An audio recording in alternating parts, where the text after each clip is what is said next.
I am starting. It's afternoon my dear students. Last lecture हमने start किया था explain in detail the allotment of shares. आप procedure बताइए कि shares को अलॉट कैसे किया जाता है। और मुझे जहां तक याद है बेटा, आउट ऑफ द 12 पॉइंट्स में से 12 पॉइंट्स में से हमने सिर्फ और सिर्फ 5 पॉइंट्स कवर की थी। और मैंने ये वर्ड्स कहे थे कि रिमेनिंग, बेटा रिमेनिंग आपकी पॉइंट्स नेक्स्ट लेक्चर में कवर हो जाएंगी। That is as on today. आज के दिन पे बाकी आपकी 7 पॉइंट्स कवर हो जाएंगे। देखिए, पर बेटा 7 पॉइंट्स रिमेनिंग स्टार्ट करने से पहले मैं एक बार रिवाइज जरूर कराना चाहूंगा कि आपके अलॉटमेंट के प्रोसीजर का पूरा मेथड कैसे और उसमें कितनी पॉइंट्स। देख, फर्स्ट अगर मैं कहूं तो लिखा हुआ है clearly, explain the detail procedure for allotment of shares. First point, preparation of application list. मुझे याद आ रहा है बेटा, मुझे याद आ रहा है, अगर मैं कल की बात करूं ना तो मुझे याद आ रहा है हमने शीट बनाई थी, एप्लीकेशन लिस्ट बनाई थी, एक शीट बनाई थी। और जिस शीट पे वो सारे लोगों ने जिन्होंने एप्लीकेशन फॉर्म्स फिल की उनका नेम मेंशन किया था। That is the preparation of application list. Second, appointment of allotment committee. The word committee, that is a type of a group out of the 6 directors। मैंने आपको ये कहा था कि कोई भी 2 डायरेक्टर्स, कोई भी 3 डायरेक्टर्स सेलेक्ट किए जाएंगे और उन्हें एक कमेटी बनाया जाएगा जो डिसाइड करेंगे कि किस शेयर होल्डर को, किस इन्वेस्टर को कितने शेयर्स अलॉट करने। नेक्स्ट की बात करें, third, decision about the basis. The word basis, तरीका, criteria, decision about the basis of allotment. उसमें 3 पॉइंट्स। फर्स्ट मुझे याद आ रहा है लॉटरी मेथड, मैंने बताया था रैंडम सैंपलिंग चिट का मेथड जो होता है, दिखाया भी था मैंने कल आपको। Second, pro ratio. आप रेशो डिसाइड करो जिन लोगों ने 10 शेयर्स की डिमांड किए, 10 शेयर्स को परचेस करने का इंटरेस्ट दिखाया, आप उन्हें 8 शेयर्स अलॉट करोगे, यानी 10:8 का प्रोसीजर होगा, 10:8 का रेशो होगा। प्रोपोर्शनल कहो या उसे रेशो कहो, एक ही बात है। थर्ड, प्रेफरेंस, या तो कम से कम या तो ज्यादा से ज्यादा। जिन्होंने कम से कम शेयर्स अप्लाई किए, मैंने नेम्स भी बताए थे, अनुभव ने, राकेश ने 5 शेयर्स सिर्फ डिमांड की, उन्हें 5 में से 5 ही दे दो। या तो अगर किसी पर्सन ने, पर्टिकुलर विद नेम मेंशन था राकेश या शायद अनिल, अगर किसी पर्सन ने 100 शेयर्स की डिमांड की और उसकी डिमांड सबसे ज्यादा है, पहले आप उसकी डिमांड को सेटिस्फाई करो, 100 आउट ऑफ द 100 शेयर्स उन्हें अलॉट करो। That is the preference method. उसके बाद फाइनलाइजेशन, अलॉटमेंट को फाइनल कौन करेगा? बोर्ड मीटिंग में उन्हें फाइनल किया जाएगा। नेक्स्ट बताया गया है बोर्ड मीटिंग में board of directors by passing the resolution, वो रिजोल्यूशन पास करेंगे। रिजोल्यूशन का नंबर भी होता है, वो प्रूफ होता है कि बोर्ड मीटिंग हो चुकी है और रिजोल्यूशन भी पास किया गया। नेक्स्ट, एज ऑन टुडे, आज से 6th पॉइंट में स्टार्ट कर रहा हूं, नॉमिनी ऑफ अ सेबी। देखो बेटा, सेबी यानी क्या? देखो, जिस तरह से समझो आप किसी गोल्ड के शॉप में एंटर हो रहे हो, आपको गोल्ड परचेस करना है, यानी कह सकती हैं आपको रिंग परचेस करनी है। आप गोल्ड के शॉप में एंटर हो रहे हो गोल्ड परचेस करने के लिए। Point to be noted, CCTV cameras लगी हुई है, ध्यान देना। आपका मूवमेंट, आपका वॉक करना, आपकी हर एक बातों पे रिकॉर्डिंग चालू है। इसी तरह से कंपनी शेयर्स इशू कर रही है, कैसे, कितने, किसको?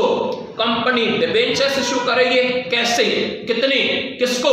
ये सारी बातों पे सेबी, सिक्योरिटीज एक्सचेंज बोर्ड यानी कि members of India as a CCTV का काम करेंगी, एज अ मॉनिटर बन के उस कंपनी को कंप्लीटली उसकी हर स्टेप को वॉच यानी कि कंटिन्यू देखते रहेंगे। उसे कहा जाता है nominee of a SEBI. The word nominee, company, organisation एक आदमी ऐसा रिप्रेजेंटेटिव सेबी के पास भेजेंगी और जताएंगी कि देखिए हमने अलॉटमेंट किया है और इतने इतने लोगों को हम शेयर्स अलॉट करना स्टार्ट कर रहे हैं। After sixth point, after finalizing the policy of a company level, the secretary, ये सब कुछ करेगा कौन? Managing director, board of directors? नहीं बेटा, सेक्रेटरी को खास करके इन बातों के लिए अपॉइंट किया जाता है। The secretary has to inform SEBI to send a public representative. SEBI को कहा जाता है कि आप कोई एक आदमी अपनी तरफ से अपने विश्वास पे आप किसी एक पर्सन को भेजिए और देखिए कि क्या हमने सारे प्रोसीजर सही तरीके से फॉलो की, हमने सारी लिस्ट प्रॉपरली बनाई है। यानी कि वो आदमी जिसका नाम है Suresh, example S for SEBI, S for Suresh. क्यों मैंने सुरेश सेलेक्ट किया, आप रीजन समझो।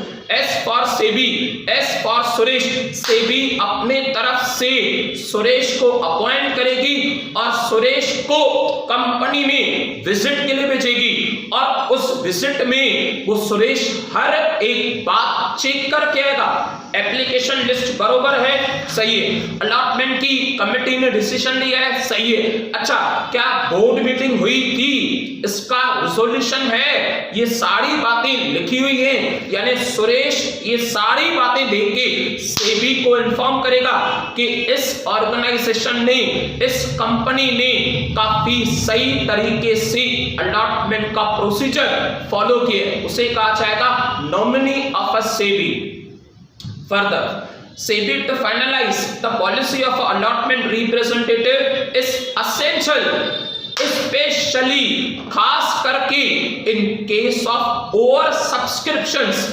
The word over, ज्यादा subscriptions, उम्मीद क्या थी बेटा, हमें उम्मीद ये थी कि 1000 शेयर्स मार्केट में हम 1000 शेयर्स इशू करेंगे और इन्वेस्टर्स 1000 शेयर्स को सब्सक्राइब करेंगे।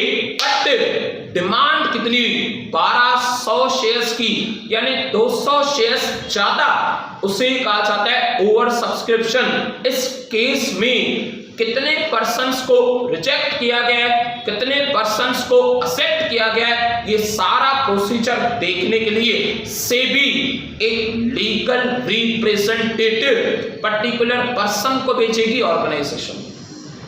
नेक्स्ट, डाकिया डाक लाया और कंपनी के तरफ से लेटर आया। The word, the sentences, I mean the डाकिया डाक लाया और कंपनी के तरफ से लेटर आया। या तो हाँ और या तो ना।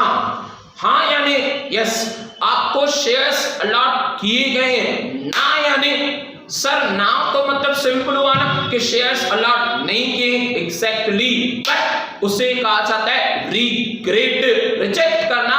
और उनके पैसे जो उन्होंने एप्लीकेशन फॉर्म के साथ सबमिट की थी, व्हाइट मनी, 100 रुपया, 200, 500, 1000 जितना भी हो, उसे चेक के थ्रू वापस देना।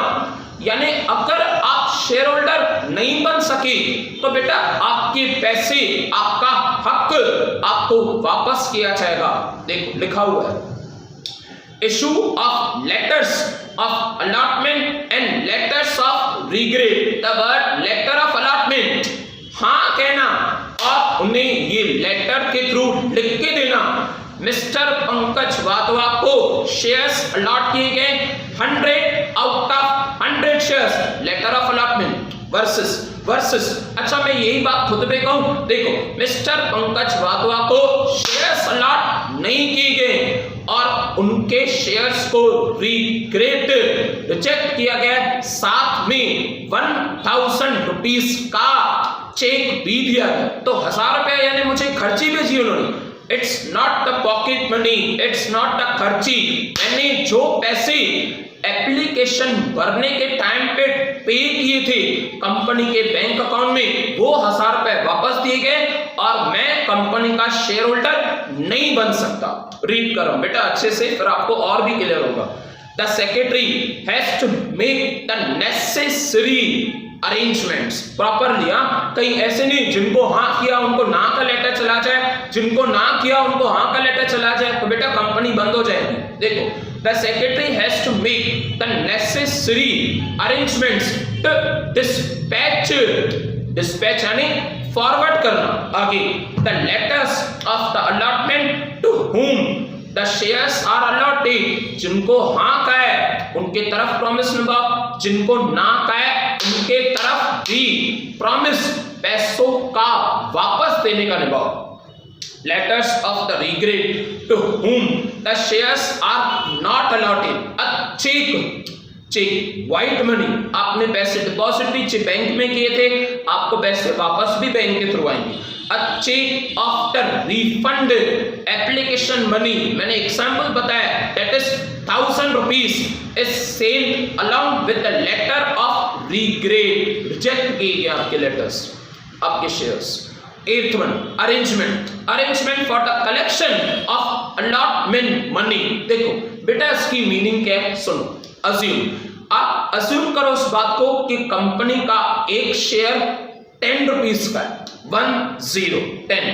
अच्छा, यानी अगर आप सिर्फ और सिर्फ एक शेयर खरीद रहे हो, एग्जाम्पल दे रहा हूं, अगर आप सिर्फ और सिर्फ एक शेयर खरीद रहे हो, आपको पूरे पैसे एट द टाइम भरने की जरूरत नहीं है।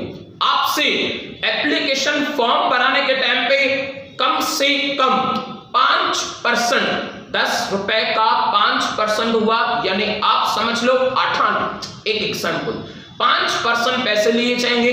अच्छा, अगर आपको शेयर्स अलॉट किए जा रहे हैं, शेयर्स अलॉट का लेटर के साथ आपसे उस 10 रुपए में से 2 रुपए और भी डिमांड किए जाएंगे। देखो बेटा 10 रुपए इन्वेस्ट करोगे, कंपनी पूरे पैसे एट अ टाइम डिमांड नहीं करेगी, कुछ पैसे अज्यूम करो कि 1 रुपया फॉर्म के टाइम पे, अज्यूम करो 2 रुपया शेयर्स अलॉट करने से पहले आपसे पैसे मांगे जाएंगे कि आप 2 रुपया डिपॉजिट कर दो, फिर शेयर्स आपको अलॉट किए जाएंगे। रीड कह रहा हूं, उस 2 रुपए को, 2 रुपीज के एग्जाम्पल को आप कह सकते हो अलॉटमेंट मनी। देखो, the secretary has to make the necessary arrangements with the companies bankers for receiving the allotment money against the allotment letters। डाकिया डाक लाया था, कंपनी से लेटर आया था, लेटर में हाँ भी लिखा गया और लेटर में ये भी कहा गया कि आप 2 रुपए जल्द से जल्द इस पर्टिकुलर ड्यू डेट तक डिपॉजिट कर दो।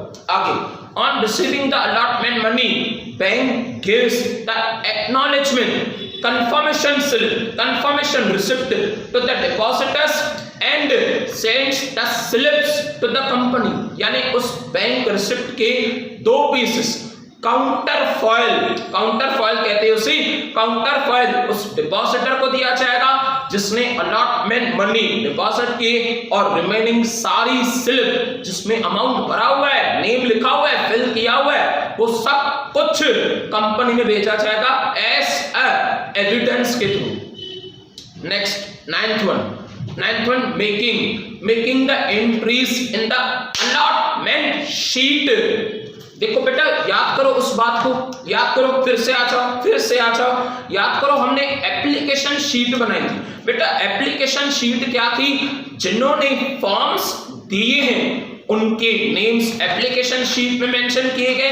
अच्छा, अब इसकी बात फर्दर जिन लोगों को कमिटी ने, यानी अलॉटमेंट कमिटी ने फाइनली शेयर्स अलॉट करने का डिसाइड किया है, उनके नेम्स अलग से एक अलॉटमेंट शीट बनाई जाएगी और उस शीट में उनके नेम्स लिखे जाएंगे, उसे कहा जाता है अलॉटमेंट शीट। देखो, after after receiving the slip, यानी पहले पैसे लेगी कंपनी अलॉटमेंट मनी के, उसके बाद शीट में उनका नाम लिखेगी। After receiving the slip from the companies bank, the secretary makes the necessary entries such as पैसे कब मिले, नाम किसका था, क्या था, वो सारी इंफॉर्मेशन नेम के साथ सब कुछ उस अलॉटमेंट शीट में मेंशन किया जाएगा। Such as date of the receipt, name of the allottee, जिसे शेयर्स अलॉट किए गए in the application and allotment sheet. आगे next submission, submission of return of allotment, the word return proof, आप proof दिखाओ उस sheet का, क्या बेटा, रिटर्न ऑफ अलॉटमेंट यानी आप प्रूफ दिखाओ कि आपने शेयर्स अलॉट किए गए, किसे दिखाएं, ROC रजिस्टर ऑफ कंपनीज को आप डॉक्यूमेंट भेजो, उस डॉक्यूमेंट को कहा जाता है रिटर्न ऑफ अलॉटमेंट। रीड करो मैं, द सेक्रेटरी मस्ट, कंपल्सरी है ये, the secretary must submit the register of companies to the register of companies ROC register of companies a statement जिसपे सबकी नाम हो, known as return of allotment within the 30 days from the date of allotment of shares. अगर आपने shares allot किए 1 सितंबर, it means सितंबर के and तक 30 सितंबर तक आप ये प्रूफ दिखा सकते हो, और आपको कंपल्सरी दिखाना भी है कि आपने शेयर्स अलॉट की और कितने टाइप्स के शेयर होल्डर्स हैं, कितने नंबर ऑफ शेयर होल्डर्स हैं, ये सब कुछ आपको प्रूफ सबमिट करना है ROC के पास within the 30 days after the date of allotment. Allot कर चुके हो उसके 30 दिन के अंदर। Further this document contains the details of allotment, आपने शेयर्स कितने अलॉट किए, शेयर्स की वैल्यू कितनी थी, शेयर्स के पीछे आपने अलॉटमेंट मनी कितना लिया है, ये सारी बातें उस शीट में मेंशन होगी, डॉक्यूमेंट में मेंशन होगी, और आपको ROC को ओपनली क्लियरली ये बताना है। आगे value of the shares allotted, names, addresses, occupation, वो अलॉटीज जिन्हें शेयर्स अलॉट किए गए ना बेटा, उन्हें अलॉट्रीज कहा जाता है, जिन्हें शेयर्स अलॉट किए गए उन्हें अलॉटीज कहा जाता है। ये सारी बातें उसमें मेंशन होगी एज पर the section 75 of Indian companies act. Further issue of share certificate, डाकिया डाक लाया, ये बात शेयर सर्टिफिकेट आया। देखो बेटा, डाकिया डाक लाया, लेटर नहीं लाया, आपको शेयर सर्टिफिकेट दिया जा रहा है। देखो स्टूडेंट ने 10th क्लियर किया है, ये क्या प्रूफ है? सर हम खुद कह रहे हैं हमने 10th क्लियर किया है। बेटा आपके पास प्रूफ क्या है? मार्कशीट, आप 10th क्लियर कर चुके हो। उसी तरह से कोई आदमी, कोई पर्सन रिलायंस इंडस्ट्रीज का शेयर होल्डर है, प्रूफ क्या है? रिलायंस इंडस्ट्रीज का शेयर सर्टिफिकेट। जिस तरह से मार्कशीट होती है प्रूफ के लिए, उसी तरह से शेयर्स दिए गए उसका शेयर सर्टिफिकेट बनाया जाता है। Company has to prepare and issue the share certificate within 90 days या 3 months में of the date of allotment. आपने जब से शेयर्स अलॉट की, 1 सितंबर आपने अलॉट की, तो सितंबर के बाद 1 सितंबर के बाद 90 days तक द सर्टिफिकेट मस्ट मेंशन। उस सर्टिफिकेट में क्या होगा बताओ? नेम ऑफ डायरेक्टर्स, डायरेक्टर्स कौन कौन है, नंबर ऑफ शेयर्स, आपने शेयर्स कितने अलॉट की, face value of shares, shares की फेस वैल्यू कितनी है, amount paid on each share, कितने पैसे दिए, address of the share holder, share holder की एड्रेस क्या है, ये सारी बातें शेयर सर्टिफिकेट पे कंपल्सरी मेंशन होनी चाहिए। और साथ में एट लीस्ट टू डायरेक्टर्स की सिग्नेचर, यानी दो डायरेक्टर्स, एक भी नहीं, ए डायरेक्टर और मिस्टर बी डायरेक्टर, दो डायरेक्टर्स की सिग्नेचर होनी चाहिए शेयर सर्टिफिकेट की बॉटम लास्ट पे, and issued in the exchange secretary की सिग्नेचर होनी चाहिए. The secretary makes the counter allowed signature for the share certificate issued in exchange of letter of allotment and receipt of allotment money. ऐसे deposit किए उस receipt के proof के exchange में आपको शेयर सर्टिफिकेट दिया जाएगा. Last but not the least, last, बेटा लास्ट की बात करें, ROM यानी क्या, देखो तो register O of M members.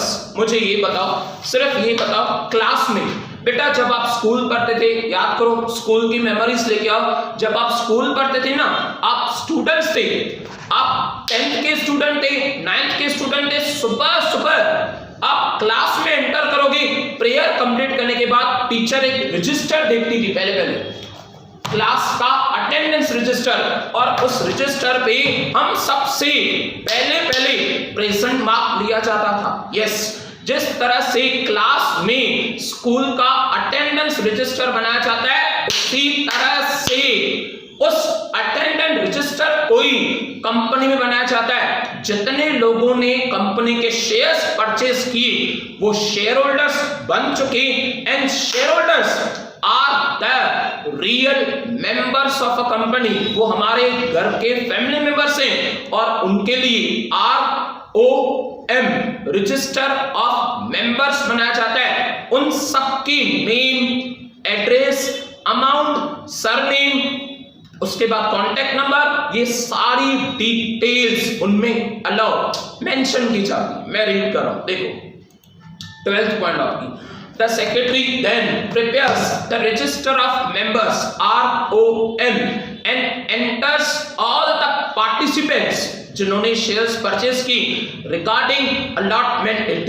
Then the allottees becomes the members of a company. आपका नाम रजिस्टर में आया है, यानी आप मेंबर बन चुके हो. जिनका नाम रजिस्टर में होता है, क्लास के अटेंडेंस रजिस्टर में होता है, यानी वो स्टूडेंट है. जिनका नाम ही नहीं है वो स्टूडेंट ही नहीं. जिनका नाम कंपनी के रजिस्टर में, वो मेंबर है. जिनका नेम रजिस्टर में नहीं, वो कंपनी का मेंबर ही नहीं है. Yes, that's finished. 12 out of 12 points. Last quote of the day. Quote of the day के बाद बेटा हमारा लेक्चर सक्सेसफुली कंप्लीट हो जाए. देखिए, the main thing is to be remember on this journey. एक खास बात जो आपको इस जर्नी में, द वर्ड जर्नी, लाइफ एक जर्नी है. The main thing is to be remember on this journey, that is to be nice with everyone. आप सबके साथ अच्छा बिहेव करो, सबके साथ खुश रहो, and always keep smile, और हमेशा हंसमुख चेहरा, हमेशा चेहरे पे हंसी रखो. देखो बेटा, जिंदगी में सारी बातें, या कह सकती बहुत सारी बातें झूठ हो सकती, बट मौत कभी भी झूठ नहीं हो सकती. जो एक बात सच है, दैट इज द डेथ. हमें नहीं पता कि हम मौत की तरफ कब जा रहे, कैसे जा रहे. जितना भी हम किसी को सपोर्ट कर सके, जितना भी हम अपना जीवन दूसरों के लिए जी सके, that is the nice to be everyone. आप सबके साथ अच्छा बिहेव करो, सबके साथ एवरी मोमेंट सपोर्ट करो. सब कुछ झूठ हो सकता है, डेथ, मौत कभी झूठ नहीं हो सकती. And always keep smile. न जाने कितने टेंशंस, न जाने कितना स्ट्रेस, न जाने कितना प्रेशर, बट ऑलवेज एक ऐसी ज्वेलरी जो आप खरीद नहीं सकते क्योंकि उसकी कोई प्राइस नहीं है, that is the smile is the priceless jewellery जो आप हमेशा अपने फेस पे वेयर कर सकते हो. Yes, 100%. That's sufficient for today. Will again continue tomorrow. Bye, take care, have a nice day.